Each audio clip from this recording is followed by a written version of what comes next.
All right. Good evening. My name is Wanda Johnson. I'm the mother of Oscar Grant, who was killed January 1st, 2009 at the Fruitvale BART station in Oakland, California. This is actually the 12th year that he has been taken away and gone from me. And so 12 years ago, you lost him, and for the past 11 years, you've been gathering at the BART station every year in his memory. Is that right? That's correct. We actually went to the BART station today and held a press conference, and a lot of the gatherers were still there, even though we held the visual by Zoom session on today. But there was still quite a few people at the BART station when I got there. I'm ready to have the visual at the BART station. That's amazing. And there was a press conference because you have some news about the case. Let's talk about that. Okay, so we did have our press conference today because we are having right now a petition drive asking people to sign our petition to get Officer or Peroni charged with felony murder for his part in what happened to my son, Oscar. So we had a press conference today. We're trying to press Nancy O'Malley to do her job, and that is to charge him with felony murder. Had it not been for him, Oscar would still be alive. His actions and his behavior escalated the whole situation, and it spiraled into Oscar being killed by Messerly. And it's so interesting because if we think about it, really Oscar's case and the vast amount of people that gathered footage on cell phones and things really opened up the door, or maybe it was the first step toward progress we saw with some accountability around this issue. So you and I have been in conversation for many years. We were in conversation again this summer when George Floyd lost his life, and we talked about how so much has changed and so much has stayed the same. And if we look at the George Floyd case, like one thing that we saw is that even the bystander officers are the ones who didn't have the knee on the neck were also held accountable. And so I wonder, what did that case maybe bring up for you around your own personal familial case that you had to experience? So one of the things that it brought up is if you look at that, and as you had spoken, the officers around was charged as well.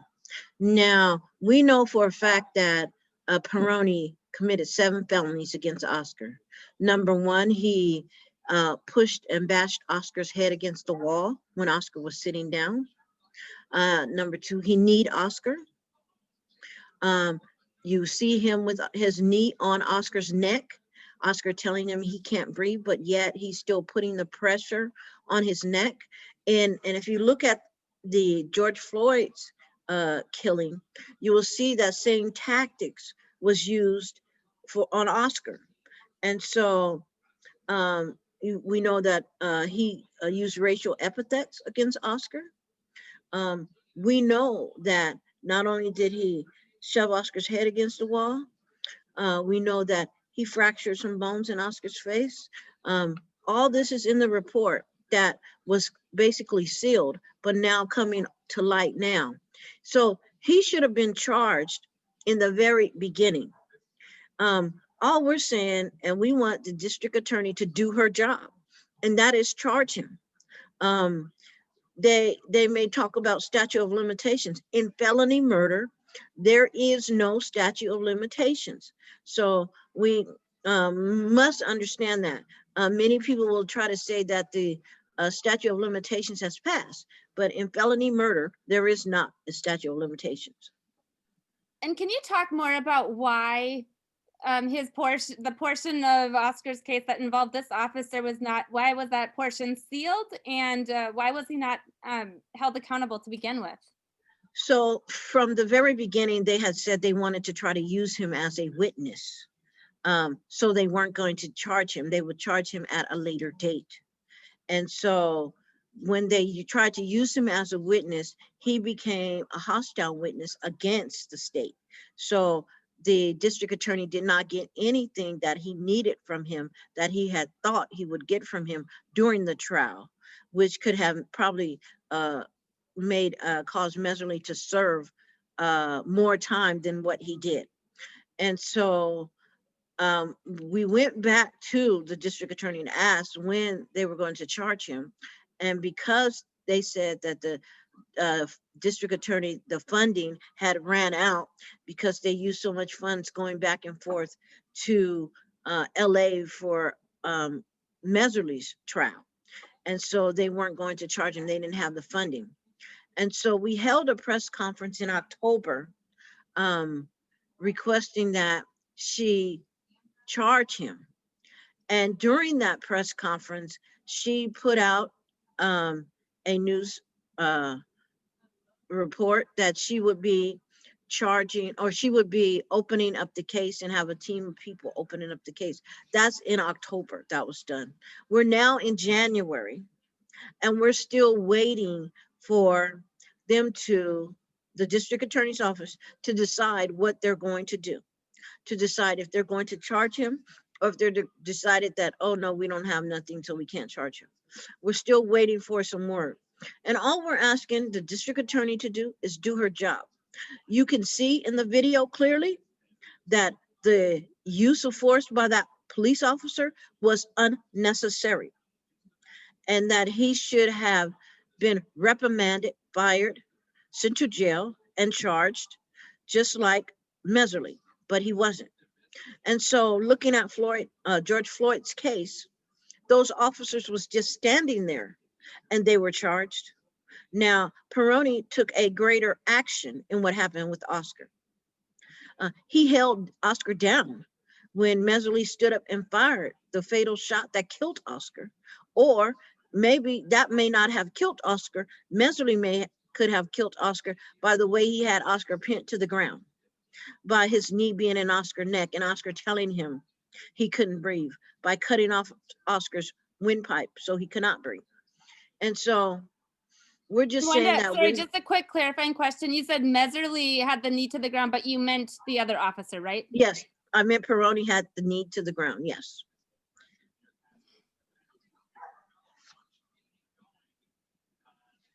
And so Peroni should be charged just like Messerly.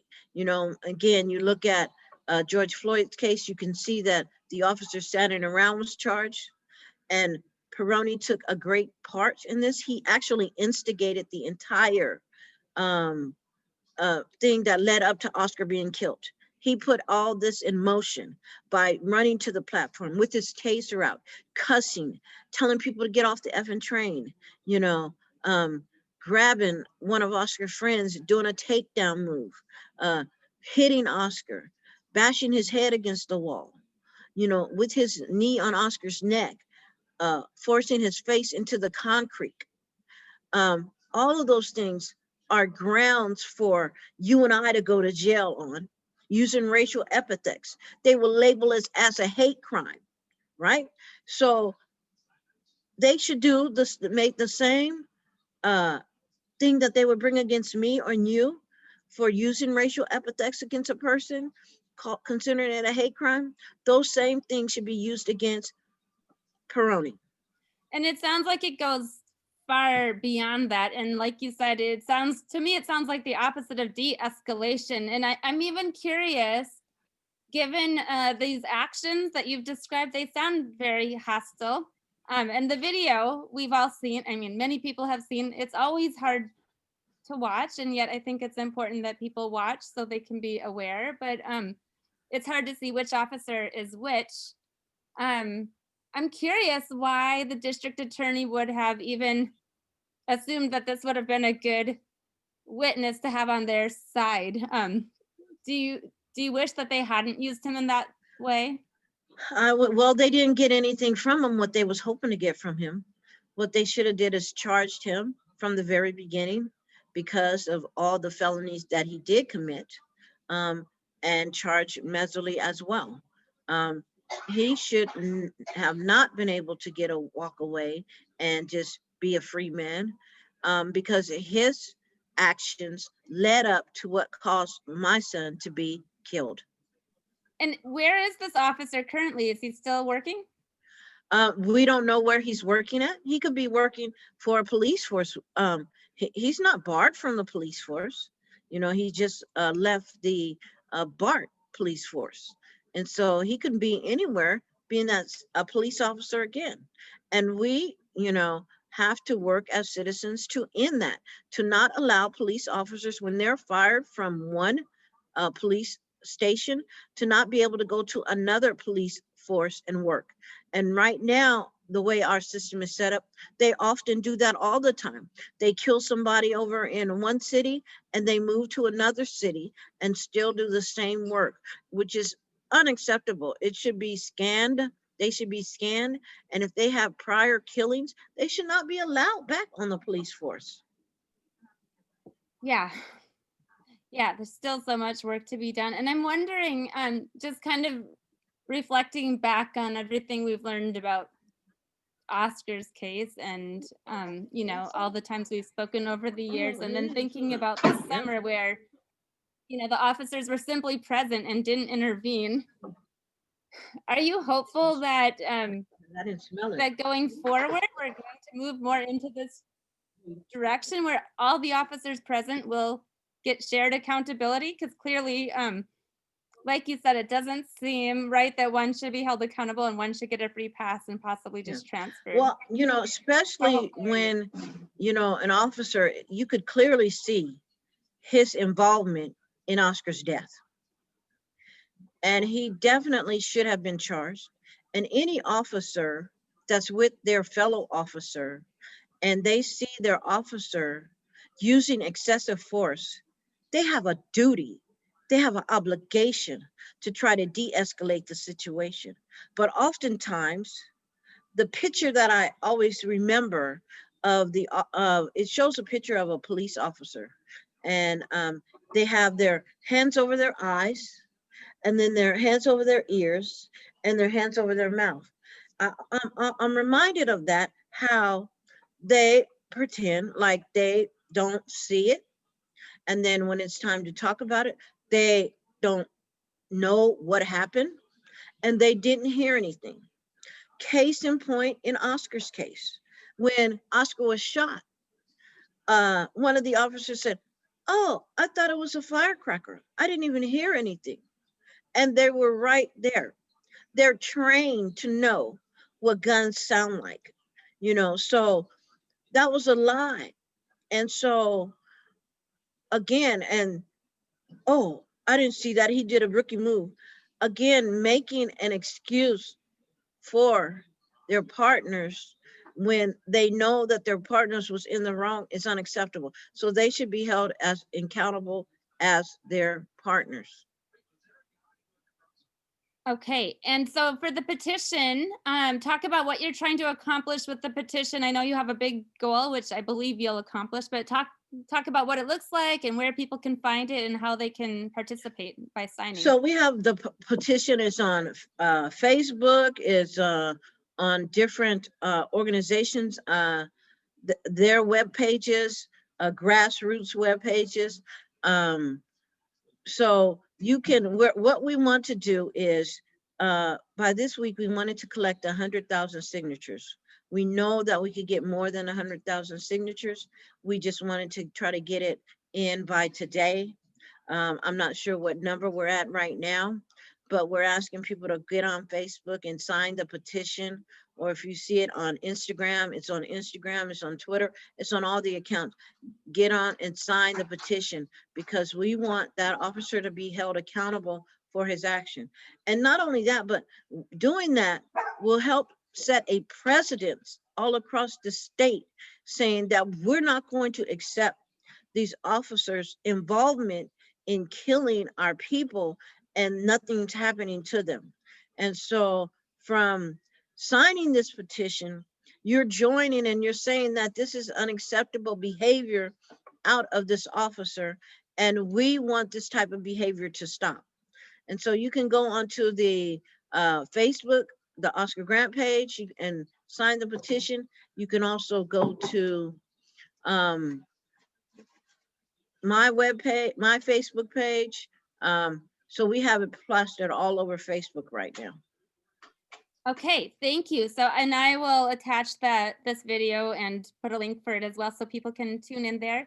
I would also be remiss if we didn't take a few minutes. This is a very bittersweet time of the year for you. For one, first you had a birthday yesterday. And then as we've spoken about, it's been 12 years since you lost your son. And, we've talked about how it was like a beautiful night, right? Where you encouraged him to take the BART so he could be safe. And now you gather every year to remember him. I think it's really important that we do keep his legacy alive. So if you're okay with it, why don't we spend just a little bit of time talking about Oscar? How old would he be now? What do you imagine he would be doing given kind of the things he was working on at that point in his life? So Oscar was born in 1986, and he would right now probably be so involved in his daughter's life. He so loved Tatiana so very much. He was so overjoyed when he found out it was a girl. I'll never forget, he put some pink flags on his car, and as he drove, those flags would be, it's a girl, it's a girl, it's a girl. And so I think Oscar would probably be still working on cutting hair. Um, he was an encourager to a lot of people. And so I know he would be back in church, working on the usher board, doing something in ministry. And so I'm going to push you to delve in a little bit deeper. I learn new things every time I talk to you, and I talk to you all the time. You mentioned cutting hair. Was he interested in that as a field? yeah, he was. He wanted to actually he wanted to take his family and move to Livermore at the time, and he was going to pursue his hair barbershop, his being a barber career. And so we was excited about that. And I'm sure he would have been a very good one had he been given the opportunity to cut more hair than what he was able to cut in his And life. why Livermore? Why was he going to go there? He just wanted to get away from the Bay Area. And his fiance's at the time, her mom lived near Livermore, and they wanted to be closer that way to them. And Tatiana would be a teenager now, or is a teenager now, right?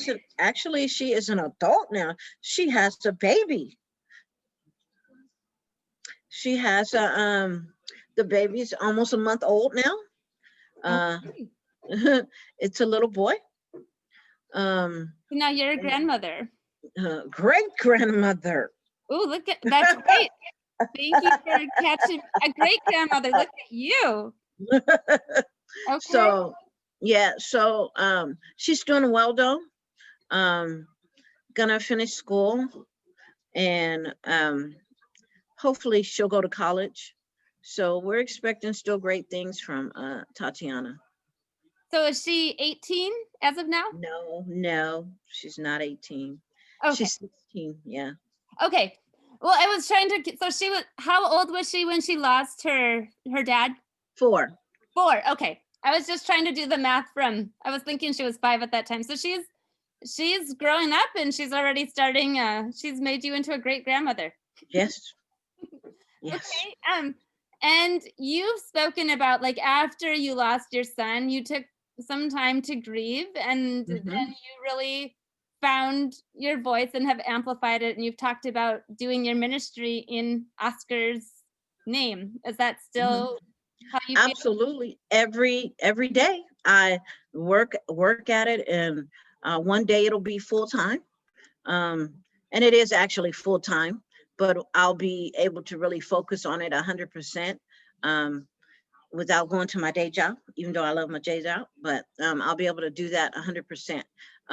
Families definitely need the encouragement. They need the knowledge of what I've went through, so that, in their times, we hate that, other families have endured things, what I've endured, but we want them to be able to walk through those doors and know what they'll be facing.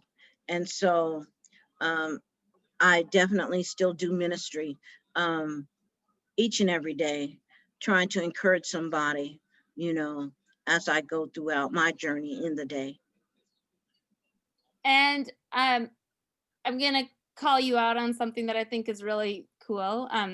So I've had a chance to kind of develop a friendship with you and work with you in many different ways and interview you, and I'm always inspired. And it's the new year, and you're working on New Year's resolutions. So you're going back to school this year, and Yep.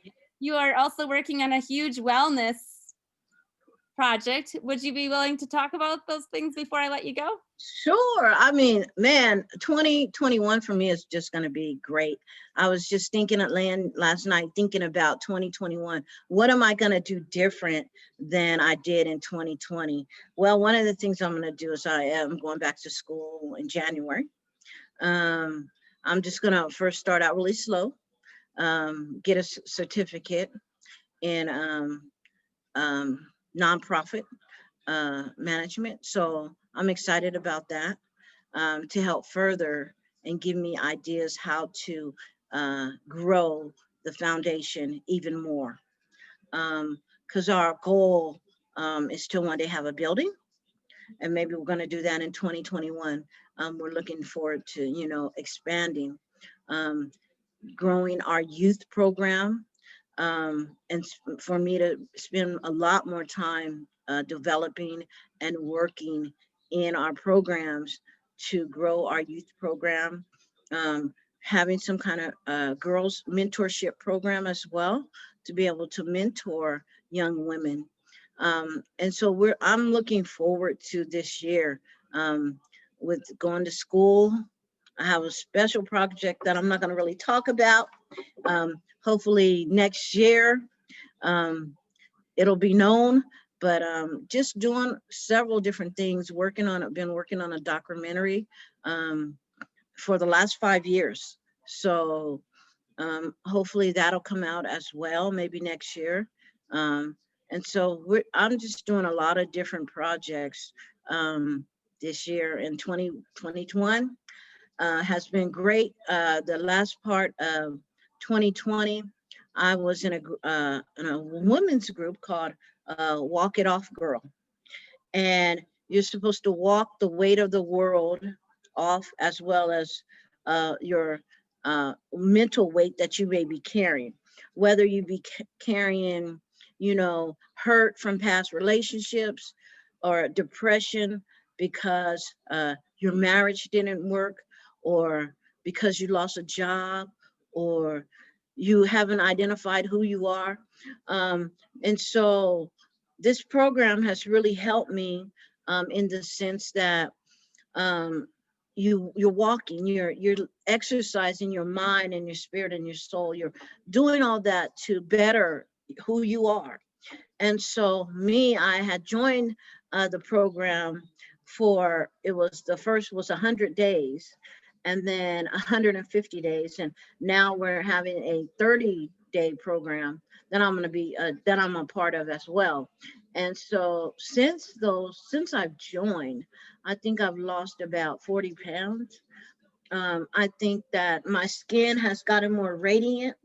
I think that the feelings of stress and some of the things that I was facing internally, those struggles have gone. And so I'm so grateful, that I'm taking my 10,000 steps every day, trying to, drink a lot of water, which is helping me, and it helps your skin as well. And I'm just grateful because had I not took that challenge when I was uh, challenged to do it, I wouldn't be where I am today with the loss of weight, the feeling better and feeling greater. My face is getting much better from this side of dealing with the Bell palsy bout.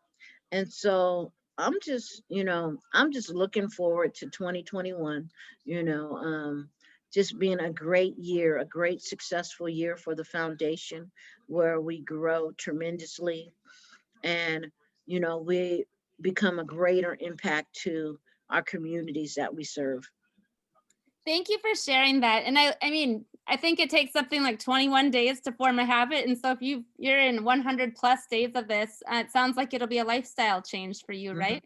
I'm trying to make it a lifestyle change, you know. I still like my sweets sometime, you Oh, know, yeah. but but you know, I'm really working to cut those back because, you know, it's not just me walking and praying and, you know, we have to watch what we eat, you know, to make sure that, you know, we're eating the right foods versus the wrong foods that have a long lasting effect on us.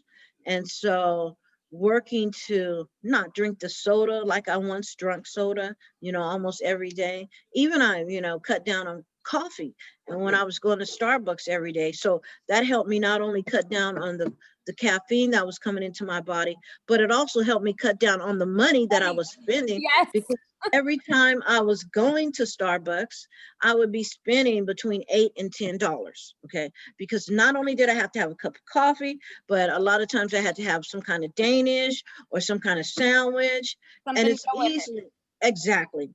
And so I can count that money and put it in a bank and save it now, you know, that I was spending on that coffee. Not to say that I don't get any coffee anymore, but the habits that I had that were not good habits of spending all that money each day on coffee and donuts and danishes and all that stuff.